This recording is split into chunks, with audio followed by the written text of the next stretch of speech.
Hello दोस्तों, तो इस वीडियो में हम लोग जो क्लास 12 का जो हिस्ट्री है उसका सेकंड चैप्टर का कुछ इम्पोर्टेंट क्वेश्चन करने वाले हैं सब्जेक्टिव। तो चलिए शुरू करते हैं। तो जो पहला क्वेश्चन है वो है, अभिलेख से आप क्या समझते हैं और इनका महत्व क्या है। ये क्या होता है अभिलेख का महत्व। तो चलिए इसका आंसर देख लेते हैं। तो अभिलेख उन्हें कहते हैं जो पत्थर, धातु या मिट्टी के बर्तन जैसी कठोर सतह पर खुदे होते हैं। जैसे कोई कठोर पदार्थ है, जैसे आप मान लीजिए कि आपके बगल में कोई पत्थर है या फिर कुछ वैसे जिसमें जो लिखे जाते थे ना, उसी को अभिलेख कहा जाता था। और अभिलेखों में इनके निर्माण की तिथि भी खुदी होती थी। और अभिलेख में जो अभिलेख का लिखा हुआ डेट, तिथि कुछ भी वो उसमें लिखा होता था। जिन पर तिथि नहीं होती उनका काल निर्धारण लेखन शैली के आधार पर किया जाता था। जिन पर तिथि नहीं होती थी उनका काल निर्धारण लेखन शैली के आधार पर किया जाता था है। तो समझ गए। इसके बाद है, भारत में प्राचीनतम अभिलेख प्राकृत भाषा में है जिसे सम्राट अशोक ने बनवाए हैं। जो भारत में जो प्राचीनतम या पुराना अभिलेख जो है वो किस भाषा में लिखे होते थे? प्राकृत भाषा। प्राकृत भाषा तो उसमें लिखे होते थे। और किसने बनवाए थे? वो बनाए थे जो सम्राट अशोक है, जो हमारे साम्राज्य के तीसरे राजा है, उन्होंने बनवाया था वो सब अभिलेख प्राकृत भाषा में। उसका महत्व के बारे में देख लेते हैं क्या क्या है। अभिलेख प्राचीन काल के अध्ययन के लिए अत्यंत प्रामाणिक और विश्वसनीय स्रोत होते हैं क्योंकि ये समकालीन होते हैं। पहला पॉइंट हो गया। अब दूसरा हो रहा है, अभिलेख बनवाने वाले के अभिलेखों से शासक के विचार, राज्य विस्तार, उपलब्धियां, चरित्र, जन भावना का पता चलता है। तो जो अभिलेख है उससे हमें जो शासक या राजा है उसके विचार का पता चलता है, उसके राज्य कैसा था, विस्तार कितना था उसका पता चलता है, उसकी उपलब्धियां, उन्होंने क्या क्या उपलब्ध किए थे उनका पता चलता है, राजा के चरित्र के बारे में पता चलता है, जन भावना के बारे में पता चलता है। तो इनका पता चलता है। अब तीसरा बोल रहा है, अभिलेखों से तत्कालीन धर्म, संस्कृति, रीति रिवाजों की जानकारी मिलती है। तो अभिलेख जो है उससे हमें धर्म, संस्कृति की, रीति रिवाजों की, तत्कालीन वो सब की जानकारी भी मिलती है। उसके बाद है कि अभिलेखों से तत्कालीन भाषा और लिपि का ज्ञान होता है। जो अभिलेख है तभी के जो भाषाएं थी, जो लिपि थी, उनका भी हमें पता चलता है अभिलेख से। फिर पांचवा पॉइंट है कि शासकों के आदेश, शत्रु विजय तथा नागरिक अधिकारी की जानकारी मिलती है। इसके बाद अभिलेख से उस काल के समय का ज्ञान होता है जो लिखा गया था, जो तभी राजा थे, जो शासन था, कितना दूर तक शासन था, कहाँ कहाँ शासन था, उन सब के बारे में अभिलेख से पता चलता है। अभिलेख प्राचीन इतिहास के स्थायी प्रमाण होते हैं। अब अभिलेख से तत्कालीन अर्थव्यवस्था की भी जानकारी मिलती है। जो वहाँ की अर्थव्यवस्था होती थी उसका भी पता चलता है अभिलेख से। अभिलेख से शासक और प्रजा के बीच का संबंध भी पता चलता है। इससे पता चलता है कि राजा और जो प्रजा उनके संबंध कैसे थे उसका भी पता चलता है। अभिलेख से कला का भी ज्ञान होता है। तो पहला हो गया है। अब दूसरा है, महाजनपद से आप क्या समझते हैं? महाजनपदों के विशिष्ट विशेषताओं का वर्णन कीजिए। तो 6ठी शताब्दी ईसा पूर्व से महाजनपदों जो आरंभिक राज्य को ही महाजनपद कहा जाता था। महाजनपद में टोटल कितने राज्य होते थे? मतलब महाजनपद 16 थे तब। बोल रहे हैं 6ठी शताब्दी ईसा पूर्व से महाजनपदों मतलब आरंभिक राज्य का विकास प्रारंभ हुआ।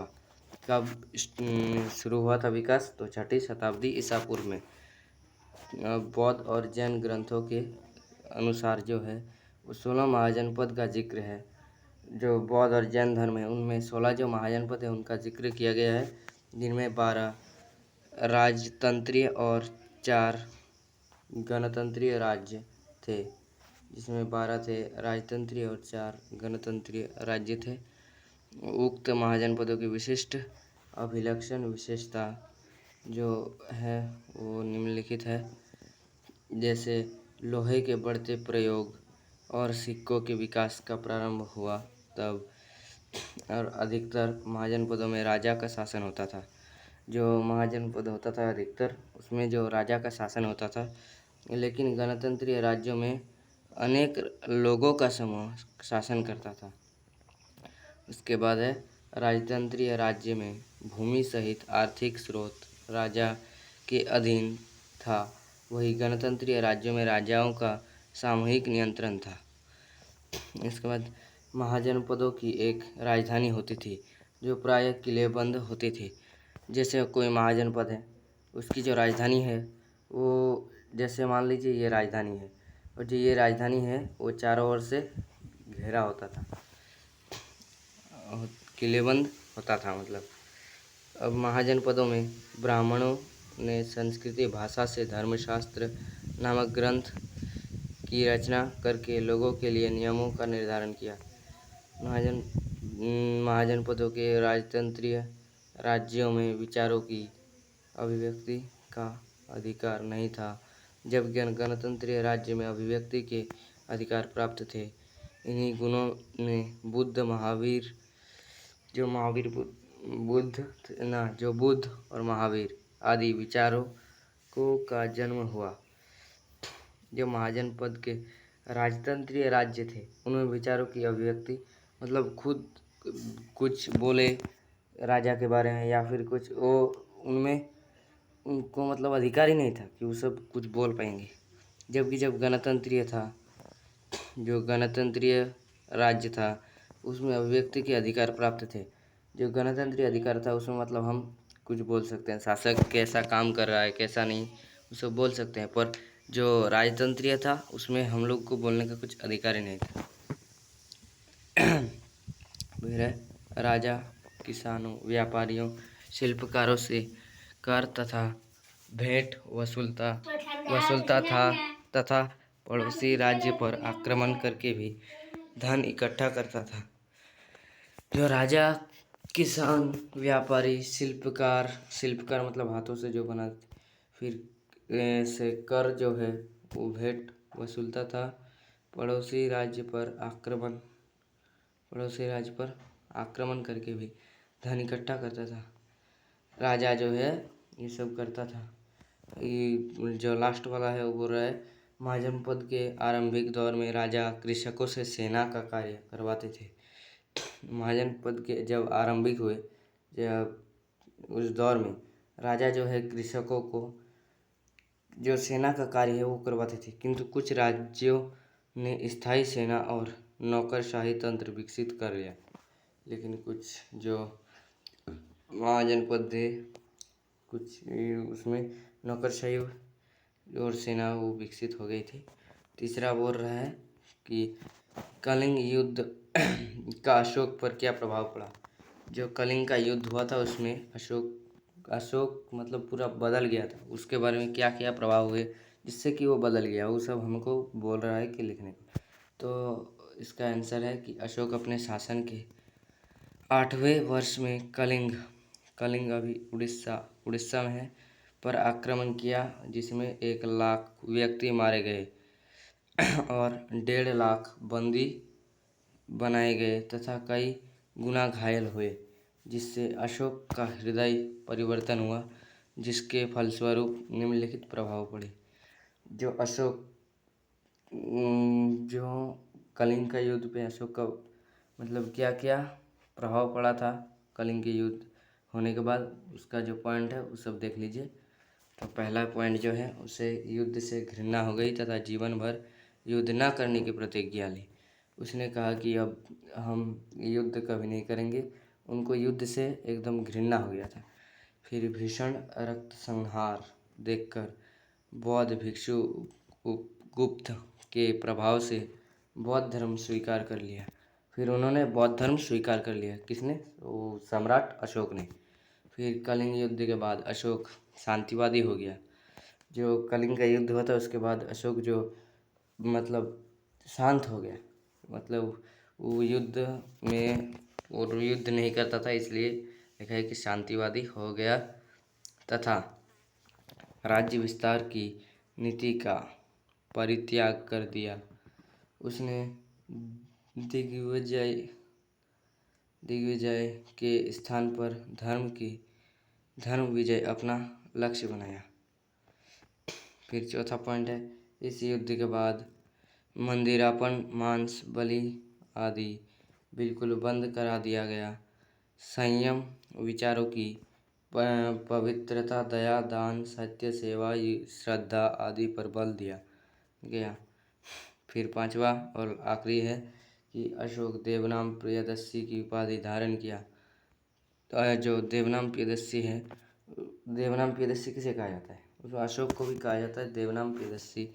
उसने वो धारण किया था उसके बाद, कलिंग युद्ध के बाद आई थिंक। तो उसके बाद राज्य के युद्ध घोष के स्थान पर धम्म घोष प्रारंभ हो गया। फिर अशोक ने एक अपना धम्म लिखा। फिर हमारा जो है,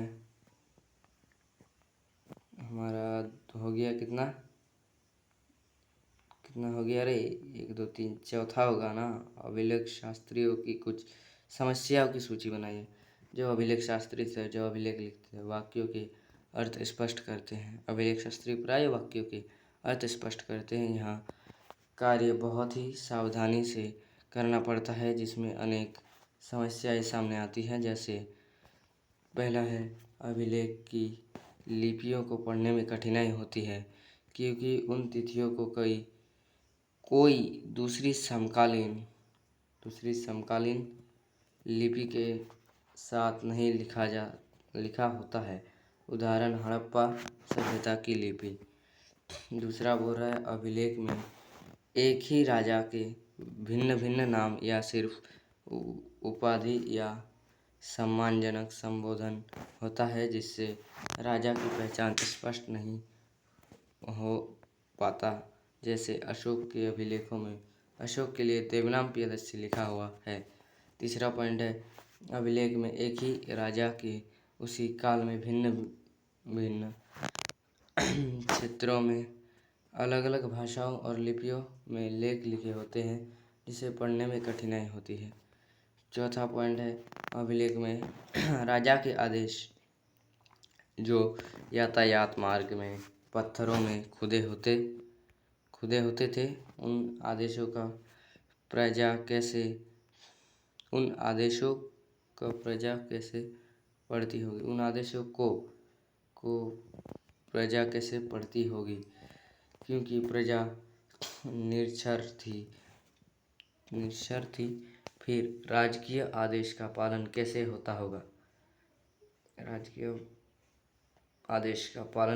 होगा, आदि प्रश्नों के अर्थ स्पष्ट नहीं हो पाती। फिर जो पांचवा पॉइंट है और आखिरी पॉइंट बोल रहा है, अभिलेख में प्रयोग जो की गई थी अभिलेख में, वाक्यों के अर्थ समझने में कठिनाई होती है।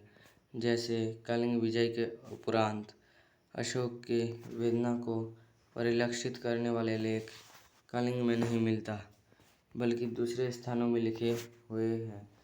जबकि अशोक कलिंग को वापस मुक्त नहीं कर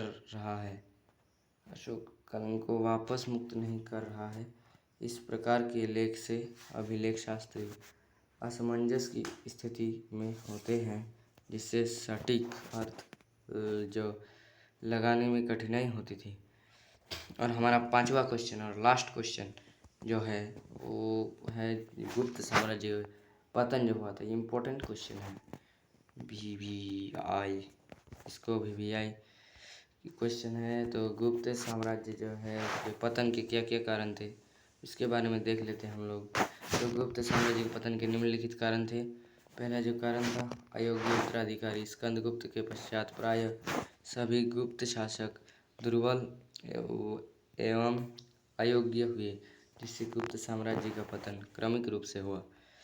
जो अयोग्य उत्तराधिकारी होते थे, जैसे स्कंदगुप्त के बाद जो प्राय जो सभी गुप्त शासक या राजा जो आए वो दुर्बल एवं अयोग्य हुए, जिससे गुप्त साम्राज्य का पतन क्रमिक रूप से हुआ, जिससे गुप्त साम्राज्य कमज़ोर होता गया।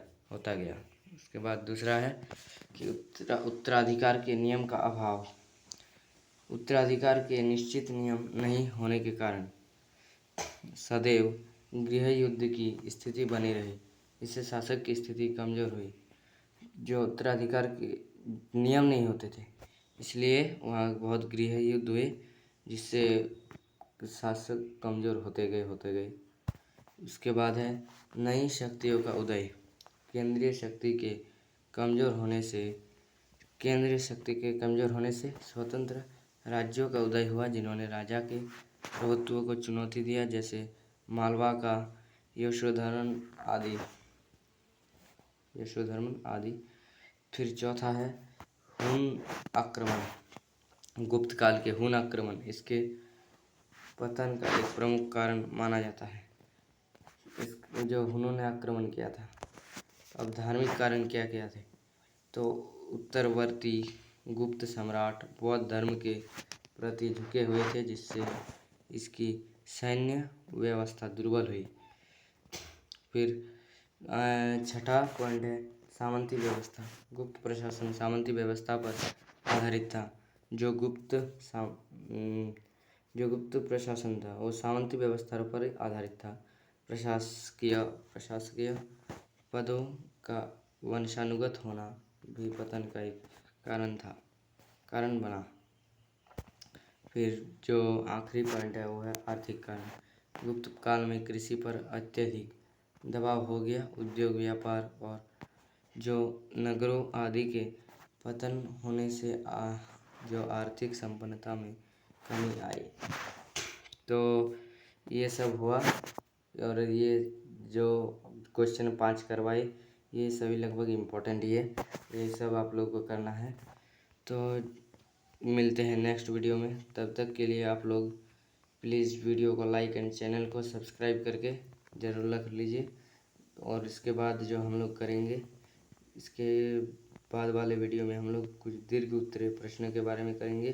तब तक के लिए लाइक एंड सब्सक्राइब कर दीजिए और कमेंट में बताइए कि कैसे मतलब आप लोग समझे या नहीं।